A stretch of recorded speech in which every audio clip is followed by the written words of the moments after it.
Hello and welcome to the Nutrition Diva podcast. I'm your host, Monica Reinagel. If you have a sweet tooth or you find it difficult to keep yourself from overeating sweet foods, I have something to tell you about this week that could be really useful. Sweet Defeat is a new product that claims to lessen your desire and therefore your consumption of sweets. But does it work? Well, I reviewed the science behind this interesting product and also put it to the test, and I have a full report for you today. The active ingredient in Sweet Defeat is an herb called Gymnema sylvestre. This herb has been used for centuries in traditional medicine, mostly as a treatment for diabetes. In fact, the Hindi name for this herb translates to destroyer of sugar.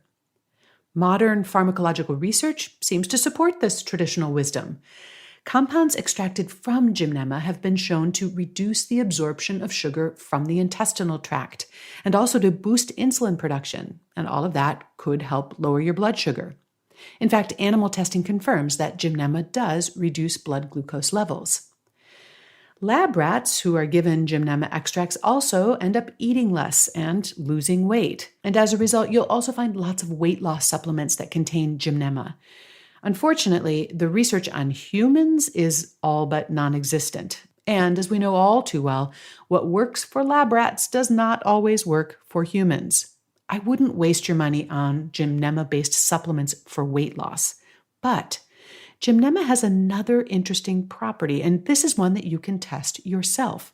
One of the compounds in this herb binds to the taste receptors on your tongue that perceive sweetness. As a result, it makes sweet things taste a lot less sweet. Sweet Defeat lozenges coat your tongue with gymnemic acid, rendering you temporarily unable to taste sweetness. The idea is that if sweet stuff doesn't taste good, you won't eat it. And a small placebo-controlled trial in humans seems to bear this out. So the lucky subjects in this study were allowed to select their favorite type of candy and eat a piece of it. After they enjoyed their candy, some of them were given a gymnemic acid lozenge, and others were given a placebo lozenge. And then they were all offered more of their favorite candy. Well, those who got the active lozenge ended up consuming 44% less candy than those who got the placebo. As I said before, I did my own N of 1 experiment, and here's what I found. After lunch one day, I unwrapped a Sweet Defeat lozenge and popped it in my mouth. And it was slightly sweet and pleasantly minty.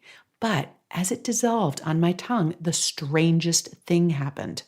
As the gymnemic acid interacted with the taste receptors on the surface of my tongue, the taste of the lozenge changed. It was sort of like watching a color photograph fade to black and white. The sweetness diminished until the lozenge had virtually no flavor whatsoever. Then, to test the effect, I tried eating a few raisins, and I found them weirdly tasteless. It's very odd to experience the texture of foods like raisins without the sweetness. I've always thought that the chewiness of raisins was one of the things I liked about them, but without the reward of the sweet taste, raisins had very little appeal. It was a little like chewing on rubber bands. So I had no desire to continue eating them. The lozenge did not affect my ability to taste other flavors. I could still taste and enjoy the pleasant combination of bitterness and creaminess of my unsweetened iced coffee with milk, for example. But soda, or diet soda for that matter, tasted like slightly sour club soda. Based on my own experience, the results of that study are not surprising. If a treat doesn't taste particularly good, you're less likely to continue eating it.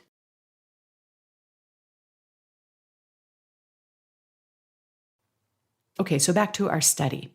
Compared with the placebo group, those who used the active lozenges subsequently ate less candy, but they were also more likely to decide that they didn't want another piece of candy, and that was before they experienced the disappointingly altered taste.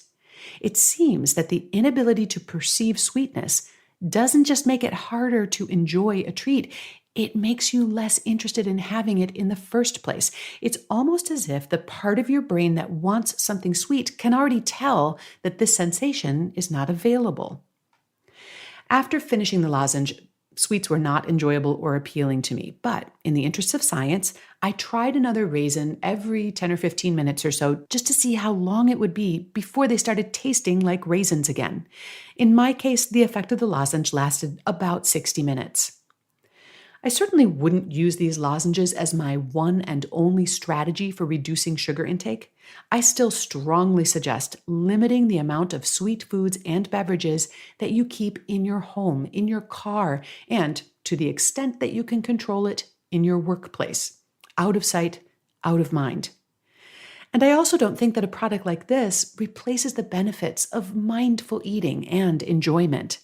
And I certainly wouldn't recommend this as a way to cope with binge eating. But I can see a couple of situations in which a product like this could be useful. You might intend to enjoy just a few bites of a special dessert, but as many of you know all too well, a small taste of something sweet can bring on a powerful desire for more. Having a few bites and then popping one of these lozenges would definitely make it a lot easier to stop at just a few bites. And you'd want to use that 60-minute window to put some distance, both mentally and physically, between you and the remainder of that dessert. You might also try one of these when a random craving for something sweet strikes you. It might reduce the intensity of that craving. And even if it doesn't, it will take your tongue out of the game for long enough for that craving to pass. Because that's the thing about cravings. They tend to be short-lived.